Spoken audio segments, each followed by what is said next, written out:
Que le président Boniaï a visité ce dimanche le site du projet de protection de la côte à l'est de l'épi de Siafato à Cotonou. Une descente pour s'enquérir de l'état d'avancement des travaux. Ce projet, qui a déjà atteint un niveau d'exécution évalué à environ 30%, vise à freiner d'une part l'avancement de la mer et à protéger d'autre part la côte à l'est de l'épi de Siafato sur une distance de 7,5 km. Démarré en décembre 2007, le projet, dont les activités ont repris en mars 2012, a permis la construction de 7 épis. Vous avez lancé le projet en juillet 2008. Aujourd'hui, et malgré toutes les difficultés que nous avons traversées, les choses ont démarré et sont palpables sur le terrain. Nous sommes à cet endroit. Le projet consiste à la réhabilitation de cet ouvrage-là, qui n'est pas encore fait. L'épi de Siafato, en réalité, l'épi de Siafato, le voici. Et il a été rattrapé par la vieillesse. Nous allons le réhabiliter et le réaliser. Il sera cet ouvrage que vous voyez.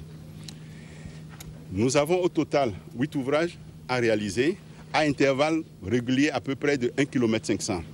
Après Siafato, nous allons réaliser cet épi, qui est l'épi 1, situé à la hauteur de la cité Ville-Nouvelle.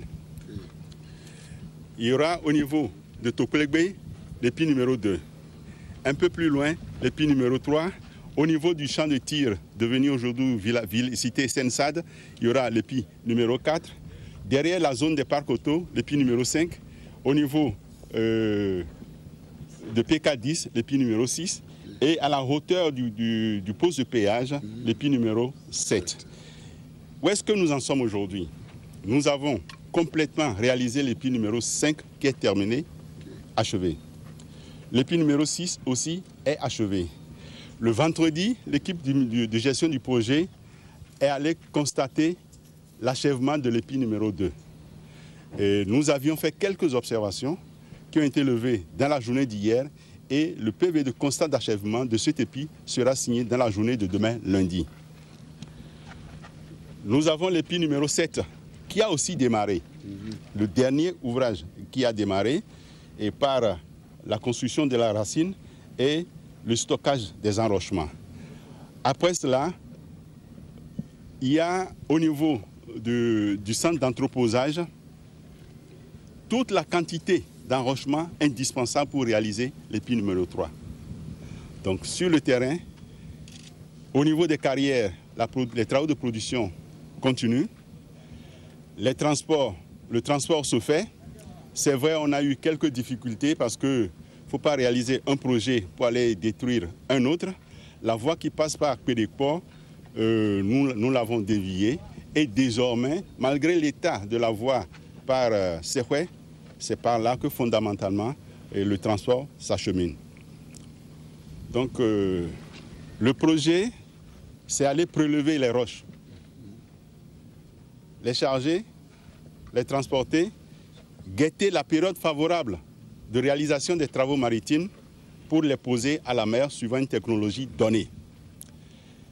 Suite à la restructuration, compte tenu des difficultés de production des massifs rocheux qui font jusqu'à 12-14 tonnes l'unité, nous avons introduit une nouvelle technologie, celle d'utilisation des X-blocs, qui ne sont rien d'autre que des blocs en béton. Donc, du coup, le problème de production, nous l'avons un peu évité. La manutention et le transport est évité parce que pour produire un bloc de 10 tonnes, il faut détruire un massif rocheux de 100 tonnes. Le taux de récupération étant de 10%, ça fait un gaspillage de nos ressources minérales. Et le site que vous visitez ce matin, c'est le site de fabrication des X-blocs. C'est des blocs en béton où on utilise un ciment approprié et qui vont remplacer les blocs en granit. Donc, si vous le permettez tout à l'heure, ce site, il y a les installations pour la préfabrication des X-blocs, la centrale à béton, le stock, les différents stocks de granulats, de ciment. C'est un ciment spécial, c'est ce que vous voyez devant vous. C'est un ciment spécial, prise mer, qui a été importé, pour lequel importé parce qu'il ne se produit pas au Bénin. Nous avons pu, ça vient de la Hollande. Nous avons pu en trouver, en fait, négocier avec Sim Togo pour l'avoir, mais la quantité dont nous avons besoin, et ce n'est pas rentable pour eux qui nous produisent cela. Les différents sites ont été visités par le président Boni Yayi, qui se dit satisfait de l'avancée des travaux. Mon sentiment, disons, est encourageant. Je tiens à vous remercier. Je pensais que le chantier était presque un peu arrêté pour tenir compte des difficultés que nous avons au niveau des décaissements des partenaires. Bon, je crois que la nouvelle que j'ai eue, j'ai pris peur. Le ministre est venu me voir pour me dire, nos amis, attention, menace de partir. Là, on est mort. S'ils partent, on est mort. Ils étaient déjà partis, il fallait tout reconstituer. C'est 2 ans. 2 ans, mais la mer ne nous attend pas.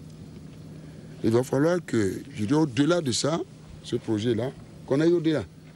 J'ai rencontré l'ambassadeur de la Hollande, non seulement qui, aujourd'hui, doit nous aider pour obtenir l'appui de la Hollande pour la réfection de nos quais, le quai nord du port, mais encore, on a parlé de ce projet. Comment nous allons faire pour qu'au-delà de ça, au lieu que ce soit la mer qui nous renvoie, qui nous pourchasse, que ce soit nous-mêmes qui renvoyons la mer. Ce projet, en effet, a permis de réduire considérablement sur les 7,5 km de côte la vitesse de l'érosion. Selon Didier Sacramento, coordonnateur du projet, en 4 mois déjà, on a gagné en janvier 2013 38 mètres de plage.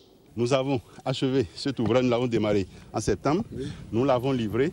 Le jour où on l'a livré, après à peu près 4 mois, voilà la position, le panneau là. Et depuis qu'on a livré, on a continué de gagner. Donc voilà, Monsieur le Président de la République, les ouvrages sont déjà fonctionnels. Financé par le budget national et plusieurs institutions financières, dont la Banque islamique de développement et le Fonds de l'OPEP, ce projet est estimé à environ 45 milliards de nos francs. Il est prévu s'achever en août 2014.